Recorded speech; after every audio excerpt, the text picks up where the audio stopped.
Romanos el capítulo 1, Romanos capítulo 1, vamos a leer los versículos 28 al 32.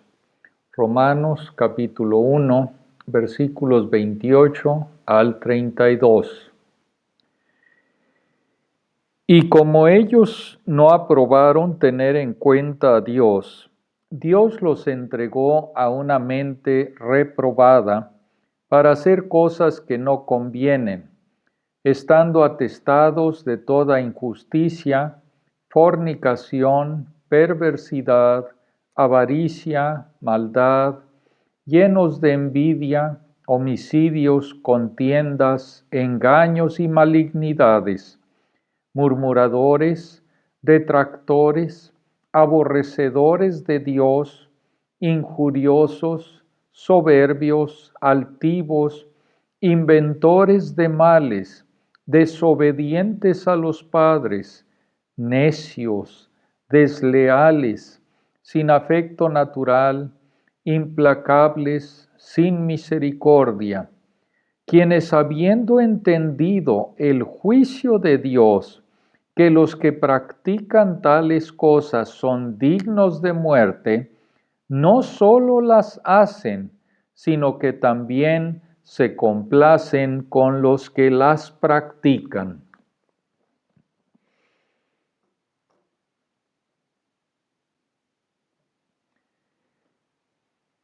Dietrich Bonhoeffer escribió: el psicólogo u observador más experimentado de la naturaleza humana sabe infinitamente menos del corazón humano que el cristiano más simple que vive bajo la cruz de Jesús.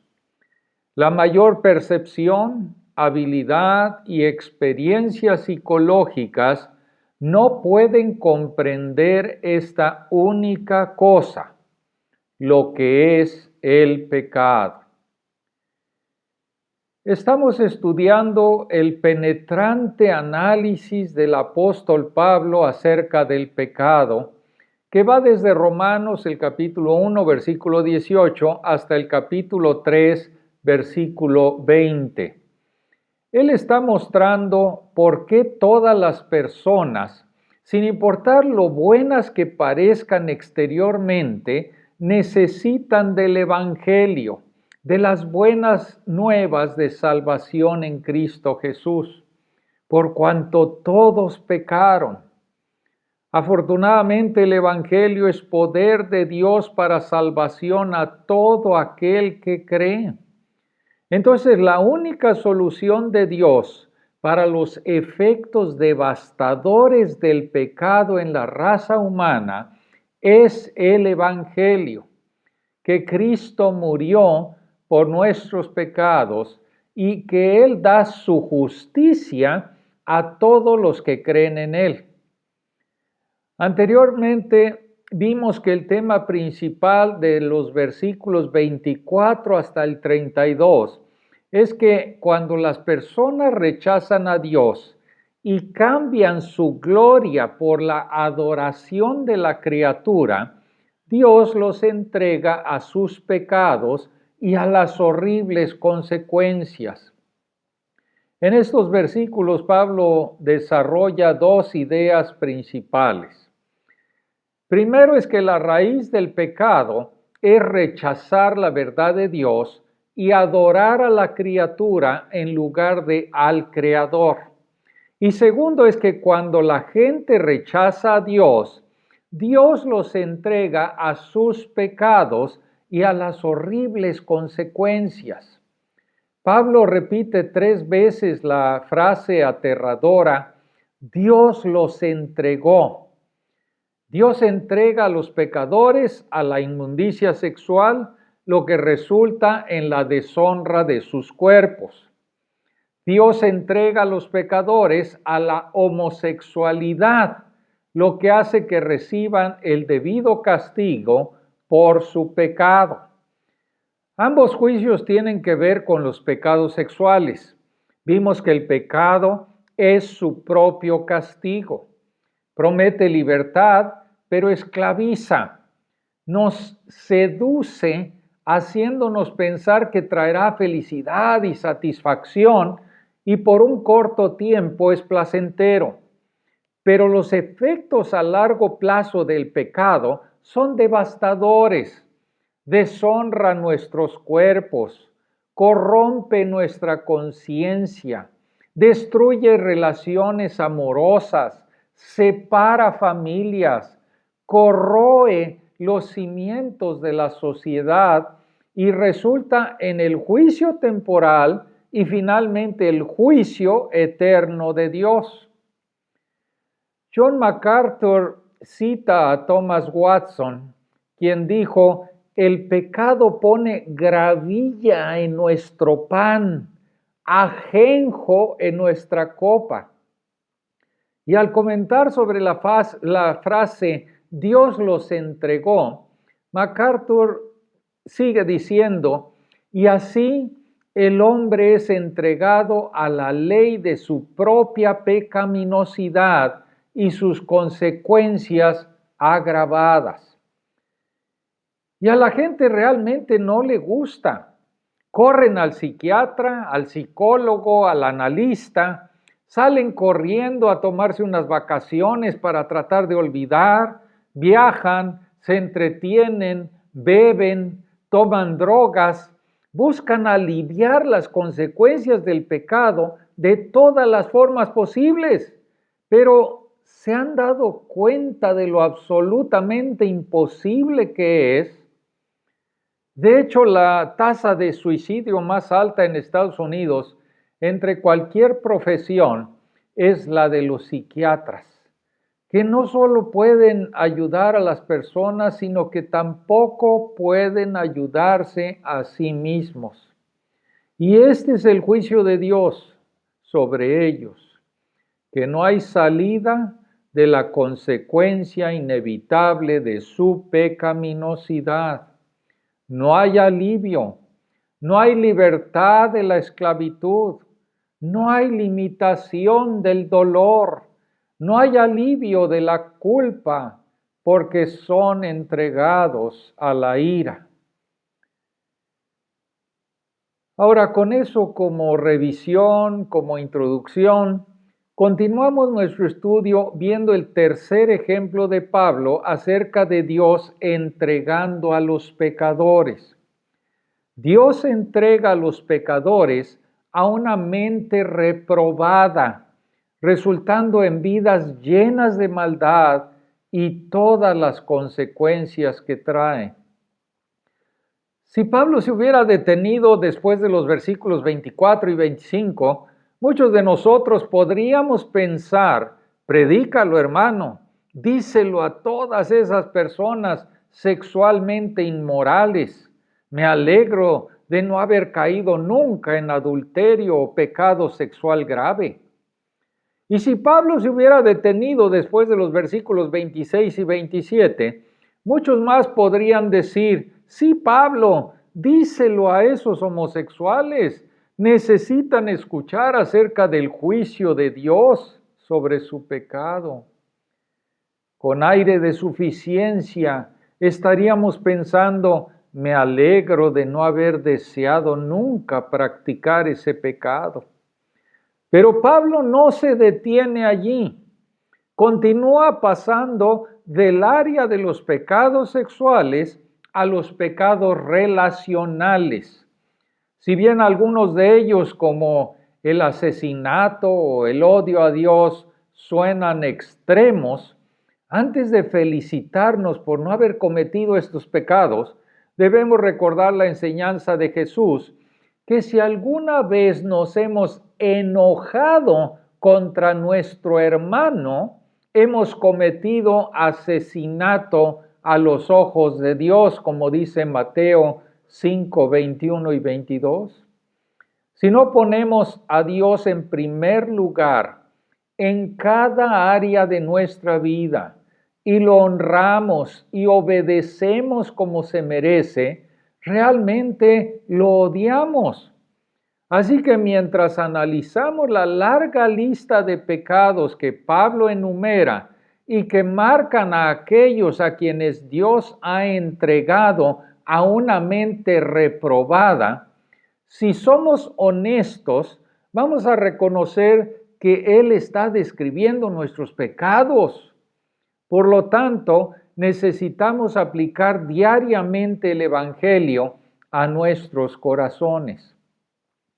Y Pablo traza 4 pasos en esa espiral descendente. Primero, el pecado comienza cuando deliberadamente excluimos a Dios de nuestras vidas. Dice el versículo 28, y como ellos no aprobaron tener en cuenta a Dios. Como vimos la última vez, ellos puede referirse a toda la raza humana después de la caída. En otro nivel se refiere a ciertas civilizaciones que le han dado la espalda a Dios. O a nivel individual se aplica a aquellos que se precipitan al pecado. Y Dios está en la posición enfática de la oración, lo que indica que no era menos que Dios el creador a quien ya no consideraban adecuado reconocer. La palabra griega traducida aquí, aprobado, significa aprobar mediante prueba. Se usaba para probar los metales como el oro, para ver si eran genuinos. Pablo quiere decir que estos pecadores probaron a Dios y ellos concluyeron, Él no es real. Y así lo rechazaron. Tal vez oraron y le pidieron a Dios que perdonara la vida de un niño pequeño o de un ser querido, pero esa persona murió. Tal vez le pidieron que los librara de algún problema, pero las cosas solamente empeoraron. Así que concluyeron que Dios no debe ser genuino y lo excluyeron de sus vidas. La raíz de esto es que estaban sentados allí juzgando a Dios.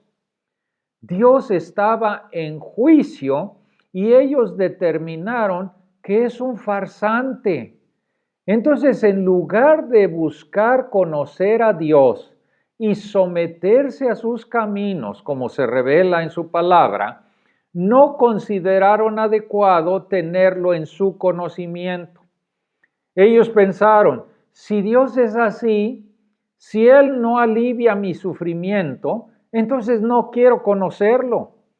Así que lo desecharon como oro falso, lo excluyeron de sus vidas. Ese es siempre el primer paso en el pecado. En lugar de someternos a Dios por medio de la obediencia a su palabra y perseverando a través de las pruebas, le damos la espalda. Decidimos que sabemos mejor que Él sobre cómo ser felices. Así que proseguimos nuestra vida sin Dios.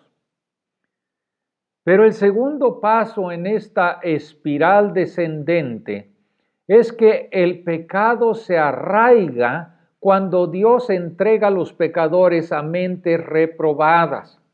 Dice el versículo 28, Dios los entregó a una mente reprobada para hacer cosas que no convienen. Y como vimos anteriormente, el hecho de que Dios entregue a los pecadores a las consecuencias de su pecado no implica que Él sea de ninguna manera responsable por su pecado. Más bien, Él levanta la mano restrictiva y tal vez le da un suave empujón hacia la puerta y les dice, si quieres pecar, adelante. Los consigna a su rebelión obstinada, con todas las horribles consecuencias. El pecado es su propio castigo, como vamos a ver más adelante en los versículos 29 y 31. Aquí hay un juego de palabras en el texto griego. Así como los pecadores pusieron a prueba a Dios y lo rechazaron, así Dios los entregó a mentes que fueron probadas y encontradas falsas. No consideraron adecuado reconocer a Dios, por lo que Dios los entregó a mentes no aprobadas. William Newell lo traduce: y así como no aprobaron tener a Dios en su conocimiento, Dios los entregó a una mente no aprobada por Él. Y esto significa que sus mentes se volvieron completamente incapaces de hacer juicios morales confiables. Hacer cosas que no convienen se refiere a lo que es ofensivo para el hombre, incluso según el sentido moral popular de los gentiles. ¿Qué quiere decir esto? Lo que incluso el juicio humano natural considera vicioso, considera incorrecto. Todo pecado comienza en la mente, en el corazón. El Señor Jesucristo dijo en Marcos 7, 21 al 23, porque de dentro del corazón de los hombres, salen los malos pensamientos, los adulterios, las fornicaciones, los homicidios, los hurtos, las avaricias, las maldades, el engaño, la lascivia, la envidia, la maledicencia, la soberbia, la insensatez. Todas estas maldades de dentro salen y contaminan al hombre. Muchos de estos pecados que el Señor Jesús enumera se superponen con la lista de Pablo aquí. Pero el punto es que el pecado tuerce nuestro pensamiento para que no lo veamos desde la perspectiva de Dios. Empezamos a pensar que el pecado no es tan malo, porque nos dará lo que realmente queremos en la vida. Entonces nos justificamos y culpamos a los demás. Por ejemplo, tal vez empieces a pensar: merezco una esposa mejor que esta mujer regañona y quejumbrosa con la que vivo. Soy un buen hombre, la he tratado bien, pero todo lo que obtengo son quejas. En ese punto, en tu mente no estás reconociendo a Dios y su palabra. La palabra de Dios te dice que ames a tu esposa de manera sacrificial y que la ayudes a ser santa. Cuando haces eso, eres presa fácil para que Satanás traiga a una mujer amable y comprensiva en el trabajo, que está divorciada de su esposo abusivo. Ella está buscando un hombre como tú. Entonces caes en adulterio y caes en el divorcio, y todo empezó en tu mente, en tu corazón. Así que el pecado comienza cuando deliberadamente dejamos a Dios fuera de nuestras vidas. Se arraiga cuando Dios nos entrega mentes reprobadas y espiritualmente incapaces. El tercer paso en este camino cuesta abajo y cada vez peor es que el pecado se expresa en todo tipo de formas que dañan las relaciones interpersonales. Y la lista contiene 23 pecados diferentes. Pablo escribió muchas otras listas similares. Si ustedes las ven en Romanos 13, en 1 Corintios 5, 1 Corintios 6, 2 Corintios 12, también en Gálatas 5, en Efesios 4, en Efesios 5, en Colosenses 3, 1 de Timoteo 1, 1 de Timoteo 6, 2 de Timoteo 3 y en Tito 3. No está diciendo que todo pecador es culpable de cada uno de estos pecados, sino que la raza humana es culpable de pecado en pensamiento, en palabra y en obra. La lista contiene ejemplos representativos. Todos los pecados, excepto el de aborrecedores de Dios, son pecados relacionalmente destructivos. Cuando los practicamos, nuestras familias y toda nuestra sociedad sufren. Una lectura superficial de términos como envidia, homicidios, contiendas, engaños, malignidades, murmuradores y detractores, nos recuerda que los malhechores no son solo un grupo feliz de hermanos. Los pecadores buscan salirse con la suya, incluso si eso significa destruir la reputación o incluso la vida misma de los rivales que se interponen en su camino. Los primeros 5 términos se encuentran bajo la descripción estar atestados de. Quiere decir repletos, atiborrados. Son palabras generales para el pecado, injusticia, fornicación, perversidad, avaricia y maldad. Luego Pablo dice, llenos de envidia, homicidios, contiendas, engaños y malignidades. Y estos términos, atestados de y llenos de, indican que estos pecadores no solo tenían una ligera tendencia o inclinación hacia estos pecados, los practican. Luego hay 13 palabras en acusativo y las últimas 4 palabras de este grupo comienzan todas con un privativo del griego que niega la palabra a la que se añade.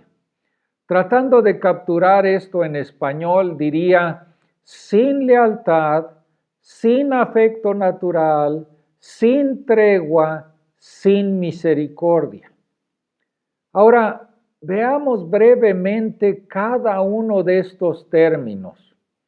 Injusticia es un término general para el pecado. William Barclay dice que esta palabra se refiere al hombre que despoja tanto al hombre como a Dios de sus derechos. Ha erigido un altar para sí mismo en el centro de las cosas, que se adora a sí mismo, excluyendo a Dios y al hombre. Fornicación. Fornicación es un término que se utiliza para referirse a toda inmoralidad sexual, incluyendo el adulterio y otras prácticas sexuales ilícitas. Perversidad. Perversidad se refiere a un mal activo. Y esta palabra se usa a menudo para describir a Satanás, el maligno, que deliberadamente ataca y tiene como objetivo destruir la bondad de los hombres. Se refiere a la voluntad activa y deliberada de corromper e infligir daño. Avaricia. Avaricia significa el deseo desmesurado de tener más. Es egoísmo ilimitado. Esta persona codiciosa persigue sus propios deseos sin tener en cuenta el efecto sobre otras personas. No le importan los demás. Es un completo egoísta. Maldad es la palabra griega más general para maldad, el deseo de dañar a otros. Describe el caso de un hombre que está desprovisto de todas las cualidades que lo harían bueno.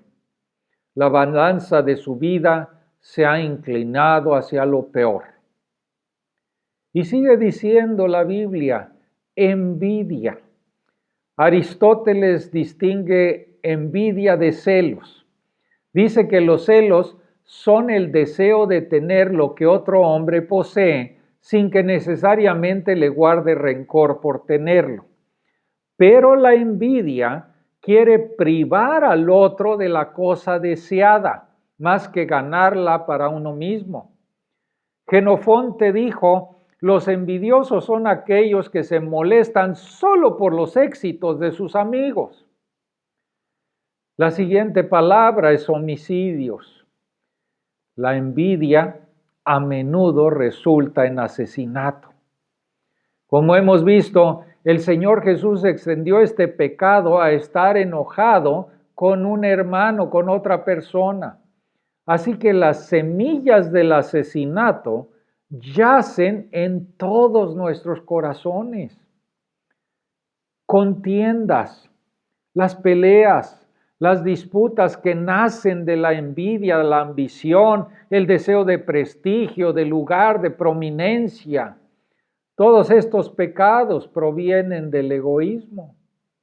Engaño, son trampas, intrigas.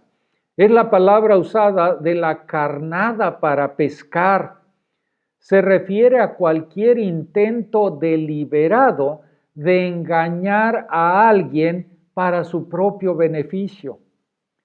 Morris observa: no hay nada directo en el pecado y los pecadores no dudan en engañarse unos a otros si sus propósitos pueden avanzar.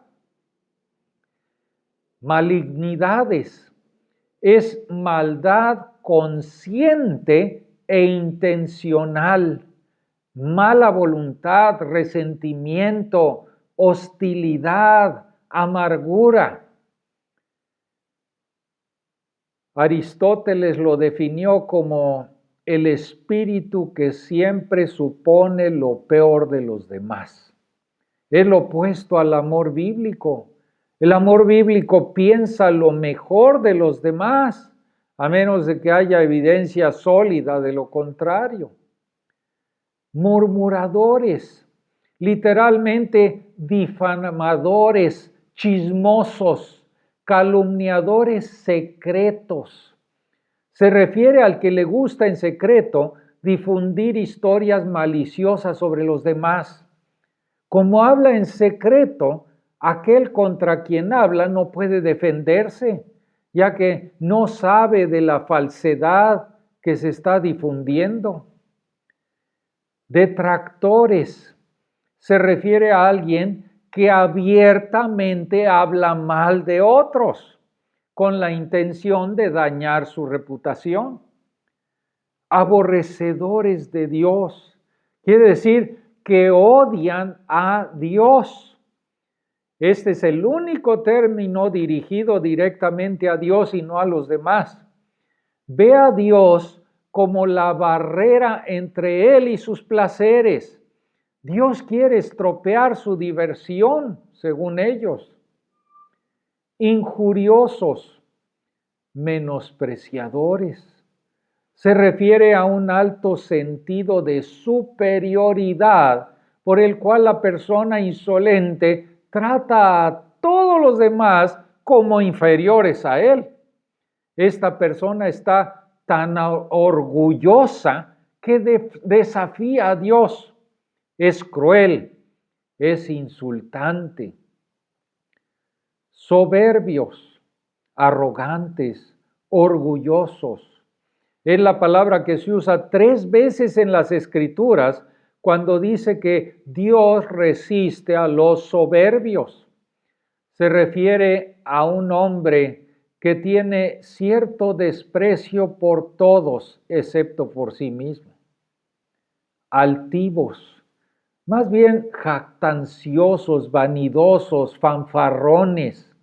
Proviene de una palabra que significa vagabundo. Se refería a comerciantes errantes que hacían reclamos extravagantes por sus productos que no podían ser comprobados. Inventores de males, no se contentan con las formas habituales de pecar, por lo que inventan pecados nuevos y escandalosos, nuevas formas de maldad que superan los límites, desobedientes a los padres, rebeldes contra la autoridad paterna. Este pecado golpea el corazón de la solidaridad familiar, implica falta de gratitud y un desprecio por la autoridad familiar. Necios. ¿Cómo vemos esa palabra en la Biblia, verdad? Dice el necio en su corazón, no hay Dios. Necio quiere decir carente de discernimiento moral y espiritual. Se refiere a aquellos que actúan de manera insensata, especialmente en el ámbito moral. No temen a Dios. Dios, que es el principio de la sabiduría, el temor de Jehová. Desleales. Desleales quiere decir que no son dignos de confianza.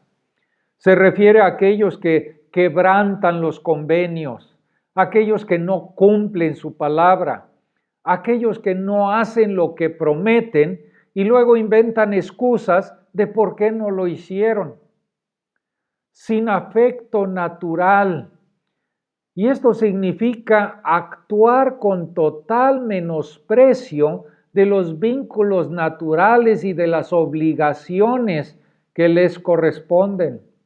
Se refiere a padres que no aman a sus hijos, o a hijos que odian a sus padres, o a hermanos o hermanas que pelean entre sí.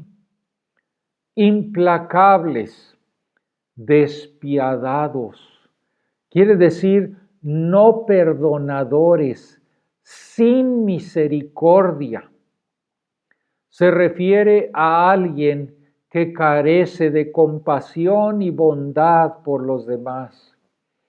Y fíjense que Morris dice, es significativo que en una epístola que va a enfatizar la misericordia de Dios en todo momento, la lista de vicios se complete con esta palabra, despiadados, sin misericordia.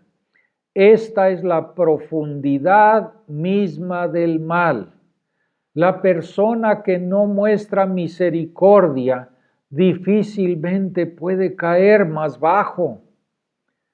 Ahora, Pablo no está diciendo que toda sociedad esté marcada por estar llena de todos estos pecados.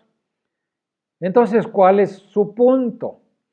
John Piper dice, el punto es darnos suficientes ejemplos para mostrar que prácticamente toda forma de mal tiene que ver con Dios y proviene de no conocerlo a Él, de no aprobarlo y de no amarlo sobre todas las cosas. En otras palabras, nos da una amplia variedad de males para despertarnos al hecho de que la ruina de cualquier área de la vida se debe al abandono de Dios. Pero aún no hemos tocado fondo.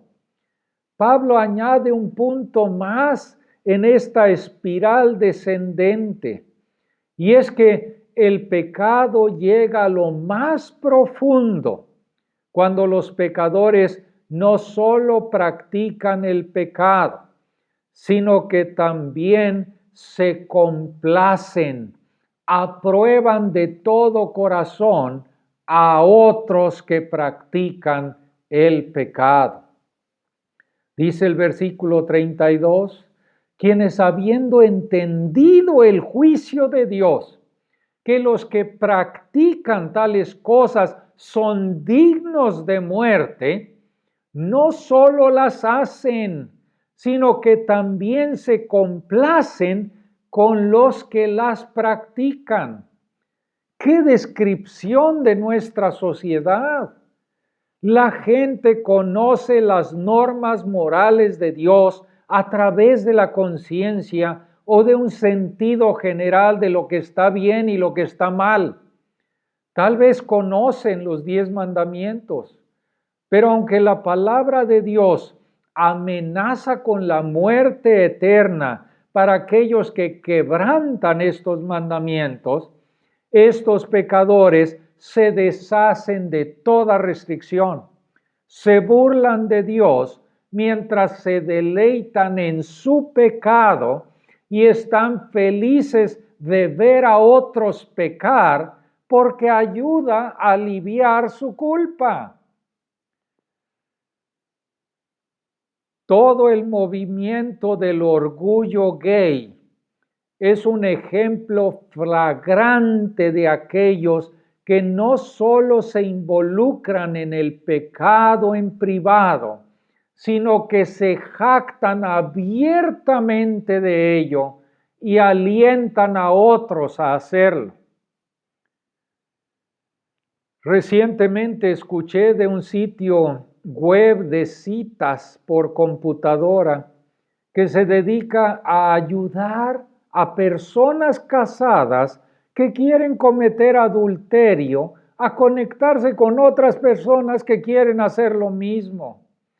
Y el propietario de ese sitio de internet lo defendió diciendo que brindaba un servicio para aquellos que no estaban contentos. El peligro de estas listas de pecados es que las leemos y pensamos, tengo mis defectos, pero gracias a Dios no soy tan malo. Pero estos versículos deberían hacer que todos examinemos nuestros corazones y que tengamos temor de pecar. Griffith Thomas escribió sabiamente, las posibilidades del mal en el corazón humano, aparte de la gracia divina, son tan reales como siempre lo han sido. Y nadie que conozca la plaga de su propio corazón se atreverá jamás a decir que estas profundidades del mal son imposibles, aparte de la influencia restrictiva de la gracia de Dios. Estos versículos deberían llevarnos a examinar si realmente estamos viviendo para la gloria de Dios o si podemos estar sustituyendo algo de la creación, nosotros mismos, nuestras posesiones, alguna otra persona, en lugar y en el lugar que solo pertenece al Creador, a Dios mismo. Si todo lo que tuviéramos fueran estos versículos, sería un cuadro desolador y deprimente. Podemos tratar de aprobar leyes para promover la moralidad, pero esa legislación tiene un valor limitado. Los pecados en estos versículos descienden al nivel del corazón y entonces necesitamos una solución para el corazón. Y la única solución es el Evangelio. Las buenas nuevas de salvación en Cristo Jesús que cambian nuestros corazones. La ira de Dios es contra toda impiedad e injusticia de los hombres. Pero gracias a Dios, Cristo vino a morir por los impíos. Vino a morir por los injustos. Romanos, el capítulo 1 y los versículos 18 al 32 muestran que la ira de Dios contra nuestro pecado está totalmente justificada. Todos merecemos el juicio de Dios, pero también conducen a las buenas noticias de que Dios ha provisto la justicia que necesitamos en Jesucristo. Y este don de la justicia no se da a los que se esfuerzan mucho, sino a los que confían, a los que creen en Jesucristo como Salvador y Señor. Y así concluyo preguntando, ¿has confiado en Jesucristo para salvación de la ira de Dios? Y también pregunto, ¿estás aplicando el Evangelio a tu vida diaria para vencer estos pecados que caracterizan al mundo sin Dios?